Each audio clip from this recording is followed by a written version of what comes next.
नमस्कार दोस्तों। आप सबने एक कहावत तो सुनी होगी, खूबसूरत लड़कियों का इतराना भी अच्छा लगता है। ऐसी आम धारणा है कि अगर कोई खूबसूरत है तो उसकी ज़िंदगी के कई सारे काम आसान हो जाएंगे। परंतु भारत के इतिहास में ऐसी कई सारी कहानियाँ हैं जो ये बताती हैं कि किस तरह से खूबसूरती ही कई महिलाओं के लिए अभिशाप बन गई। ऐसी ही एक कहानी है आम्रपाली, जिसे उसकी खूबसूरती ने ही वैशाली की नगर वधू बना दिया। भारत के इतिहास की सबसे चर्चित कहानियों में से एक है आम्रपाली की कहानी। आम्रपाली वह युवती जिसे भगवान बुद्ध के समय की सबसे खूबसूरत युवती माना जाता है। आइए जानते हैं खूबसूरत और हर मामले में दक्ष कन्या का नगर वधू बनने से लेकर एक भिक्षुणी बनने तक का सफर। आम्रपाली इतनी सुंदर थी कि उनकी तुलना पश्चिम देश मिस्र की महारानी क्लियोपेट्रा से की जाती थी। कहानी के मुताबिक वैशाली नगर के एक गरीब दंपति को आम के पेड़ के नीचे एक नवजात बच्ची मिली। आम के पेड़ के नीचे मिलने के कारण उस दंपति ने उस बच्ची का नाम आम्रपाली रखा। आम्रपाली के घर में धन संपत्ति नहीं थी, फिर भी उसके माता पिता ने उसके लालन पालन में कोई कमी नहीं की। आम्रपाली जब 11 साल की हुई तब से ही उसके रूप की चर्चा शुरू हो गई थी। आम्रपाली को देखते ही लोग दीवाने हो जाते थे। ये वो दौर था जब उसकी एक झलक पाने के लिए राजा महाराजा से लेकर बड़े बड़े सेठ उसके घर के आगे डेरा डाले रहते थे। आम्रपाली जैसे जैसे बड़ी होने लगी वैसे वैसे उसकी खूबसूरती के साथ साथ उसके चाहने वालों की संख्या भी बढ़ने लगी। उसके लिए कई एक से बढ़कर एक रिश्ते आने लगे। आम इंसान से लेकर साहूकार और व्यापारी से लेकर दरबारी तक सभी आम्रपाली को पाना चाहते थे। आम्रपाली के माता पिता के सामने दुविधा खड़ी हो गई, किसे स्वीकार करे किसे नहीं, क्योंकि अगर किसी एक को चुन लेते तो वैशाली नगर में आंतरिक युद्ध छिड़ जाता। आम्रपाली के खूबसूरती के साथ साथ उसके नृत्य के भी चर्चे थे। ऐसा माना जाता था कि अगर आम्रपाली का नृत्य कोई देख ले तो वो मंत्रमुग्ध हो जाता था। वैशाली के राजा मनुदेव ने भी एक बार आम्रपाली का नृत्य देखा था और वो देखते ही मंत्रमुग्ध हो गए थे और उनके मन में उसे पाने की चाह जाग गई थी। आम्रपाली को इसी कारण राज नर्तकी बना दिया गया और महल में रहने का आदेश दिया गया।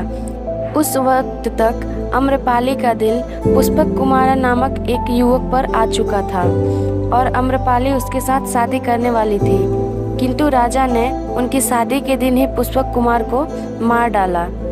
इसके बाद आम्रपाली को वैशाली नगर की नगरवधू घोषित कर दिया गया। नगरवधू बनने के बाद आम्रपाली ना तो किसी से विवाह कर सकती थी और ना ही किसी एक के साथ जीवन व्यतीत कर सकती थी। उसे वो इंसान चुनने की इजाज़त थी जिसके साथ वो संबंध बनाए, लेकिन वो किसी एक की नहीं हो सकती थी। नगरवधू की पदवी उन्हें 7 साल तक रखनी थी। आम्रपाली की जिंदगी में एक बार फिर प्यार ने दस्तक दी, सम्राट बिम्बिसार के रूप में। बिम्बिसार ने वैशाली राज्य पर हमला कर दिया और रूप बदलकर आम्रपाली के महल में शरण ली। वहाँ बिम्बिसार ने आम्रपाली को देखा और मोहित हो गए। बिम्बिसार को आम्रपाली ने शरण दी, तब उसे नहीं पता था कि वैशाली राज्य खतरे में है। बिम्बिसार के साथ वो अगले कुछ हफ्ते तक रही और उसके बाद उसे सच्चाई का पता चला। तब तक दोनों प्यार में पड़ गए थे और आम्रपाली को जब सच्चाई का पता चला तो उसने बिम्बिसार को युद्ध रोकने को कहा। बिम्बिसार तब तक आम्रपाली से इतना प्यार कर बैठे थे कि उन्होंने युद्ध रोक दिया और आम्रपाली के साथ उनका प्यार इतना परवान चढ़ा कि आम्रपाली ने इसके बाद बिम्बिसार के बेटे बिमल कोंडाना को जन्म दिया। कुछ समय बाद बिम्बिसार को उसके बेटे अजातशत्रु ने मौत के घाट उतार दिया। बिम्बिसार के मृत्यु के बाद अजातशत्रु ने वैशाली पर आक्रमण कर दिया। युद्ध में वैशाली का बहुत नुकसान हुआ और जब जायजा लेने अजातशत्रु वहां पहुंचा तो वैशाली में घूमते हुए उसकी मुलाकात आम्रपाली से हुई। आम्रपाली को देखते ही अजातशत्रु उसके प्रेम में पड़ गया। आम्रपाली को भी वो पसंद आया, पर उसे ये नहीं पता था कि ये बिम्बिसार का पुत्र है या बिम्बिसार को मारने में इसका हाथ है। अजातशत्रु और आम्रपाली का एक दूसरे को पसंद आना वैशाली के लोगों को अच्छी नहीं लगी, जिस कारण आम्रपाली को जेल में डाल दिया गया। जब अजातशत्रु को इस बात का पता चला तो उसने बची खुची वैशाली को आग के हवाले कर दिया। इसके बाद आम्रपाली बहुत नाराज हुई और अजातशत्रु से नाता तोड़ लिया। कुछ समय बाद वैशाली नगर में महात्मा बुद्ध अपने शिष्यों के साथ आए। नगर वधू होने के नाते आम्रपाली अपने परिचारिकाओं के साथ श्रृंगार कर उनके स्वागत के लिए पहुंची।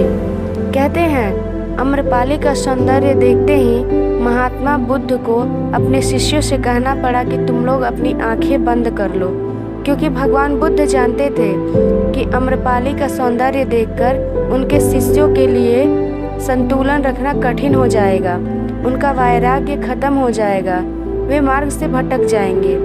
इसके बाद आम्रपाली को एक बौद्ध भिक्षुक से प्यार हो गया। एक दिन एक बौद्ध भिक्षुक नगर में भिक्षा के लिए घूम रहा था। तभी उसकी नज़र आम्रपाली के महल के द्वार पर खड़ी स्वर्ण जड़ित रथों पर पड़ी। कहने को तो आम्रपाली एक वेश्या थी, किंतु उसके सौंदर्य के कारण कई राजा महाराजा श्रेष्ठ उस पर मोहित हो और उस पर आंखें बंद कर धनों की वर्षा करते थे। एक समय में आम्रपाली के पास इतना धन इकट्ठा हो गया था जिससे वह चाहती तो एक राज्य खरीद सकती थी। आम्रपाली झरोखे पर खड़ी बौद्ध भिक्षुक को देख रही थी। तभी भिक्षुक की नज़र आम्रपाली पर पड़ी। उसने आम्रपाली को बड़े ही आदर की नज़र से देखा। आम्रपाली का दिल धड़क उठा, क्योंकि आज से पहले किसी ने भी उसे इज्जत भरी नज़रों से नहीं देखा था। सब उसके शरीर के सौंदर्य के लोभ में उसके पास आते थे। भिक्षुक के पास आकर उसने आदर पूर्वक प्रणाम किया और भोजन करने का आग्रह किया। साथ ही उसने भिक्षुक को अपने साथ समय बिताने का भी निवेदन किया, जिस पर भिक्षुक ने कहा, मुझे अपने गुरु की आज्ञा लेनी होगी। गौतम बुद्ध ने अपने शिष्य को आज्ञा दे दी।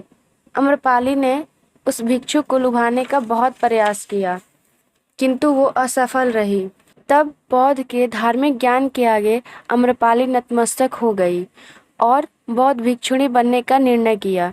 हालांकि कुछ कथाओं का मानना है कि आम्रपाली को महात्मा बुद्ध से ही प्यार हो गया था। भिक्षुणी बनने के फैसले ने आखिर में आम्रपाली को उस नारकीय जीवन से शांति प्राप्त करवाई। अपनी पूरी जिंदगी आम्रपाली ने बहुत दुख देखे। हमेशा उसकी खूबसूरती ही उसकी खुशियों के आड़े आई। आम्रपाली की ये कहानी आपको कैसी लगी? वीडियो अच्छी लगी हो तो वीडियो को लाइक और चैनल को सब्सक्राइब करें।